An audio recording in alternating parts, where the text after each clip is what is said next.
தமிழக சட்டப்பேரவை வரும் சனிக்கிழமை கூடுகிறது. அன்று முதலமைச்சர் எடப்பாடி பழனிசாமி நம்பிக்கை வாக்கெடுப்பிற்காக கோருவார். இது குறித்த கூடுதல் விவரங்களை தருவதற்காக காத்திருக்கிறார் இந்த செய்தியாளர் ராஜா. வரும் சனிக்கிழமை சட்டப்பேரவை கூடுவதா ஒரு தகவல் வந்திருக்கிறது. இது குறித்த கூடுதல் விவரங்களை பதிவு செய்யுங்க ராஜா. தமிழக சட்டப்பேரவை நாளை மறுதினம் 11 மணி அளவில் கூடுகிறது. 11 மணிக்கு கூடுகிறது. சட்டப்பேரவை கூடியவுடன் சபாநாயகர் உடனடியாக உறுப்பினர்களிடம் தெரிவிப்பார்.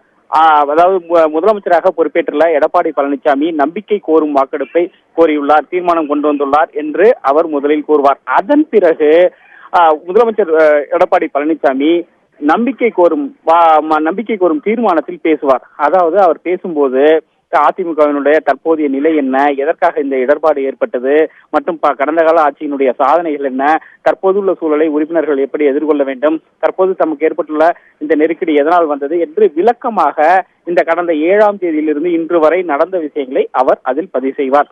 அதன் பிறகு எதிர்த்தரப்பிலிருந்து பன்னீர்செல்வம் தரப்பிலிருந்து பேசுவதற்கு வாய்ப்பு அளிக்கப்படும். அவர்களும் இது போன்ற அவர்கள் பக்கம் உள்ள விஷயங்களை விளக்கங்களை அவையில் தெரிவிப்பார்கள். அதன் பிறகு எதிர்க்கட்சி தலைவர் பேசுவதற்கு வாய்ப்பு கொடுத்தாலும் கொடுக்கலாம். அந்த விவரங்கள் இன்னும் முழுமையாக தெரியவில்லை. தெரிந்த பிறகு அதன் பிறகு வாக்கெடுப்பு நடைபெறும்.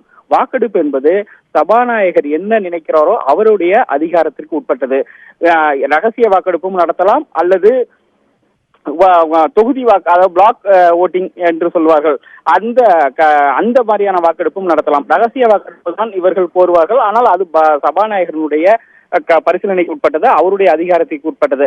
அதன் பிறகு 6 பிளாக் உள்ளன, 6 பகுதிகள் உள்ளன. சட்டப்பேரவையில் 6 பகுதிகளாக பிரிக்கப்பட்டுள்ளன உறுப்பினர்கள் அமர்வது. அதில் அவர்கள் வாக்கெடுப்பு நடத்துவார்கள். ரகசிய வாக்கெடுப்பு நடத்தினால் அது அதனுடைய விவரங்கள் வெளியே தெரிவிக்கப்படாது, சபாநாயகர்களுக்கு மட்டுமே தெரியும். ஆனால் அவர் பகுதி வாரியாக வாக்கெடுப்பு நடத்தினால், பிளாக் ஓட்டிங் நடத்தினால் அதில் ஒவ்வொருவராக எழுந்து நின்று தங்களுடைய பெயரை அழைப்பார்கள். அதாவது அசம்பிளி செக்ரட்டரி, சட்டப்பேரவை செயலாளர் ஒவ்வொருவருடைய பெயரையும் அழைப்பார்.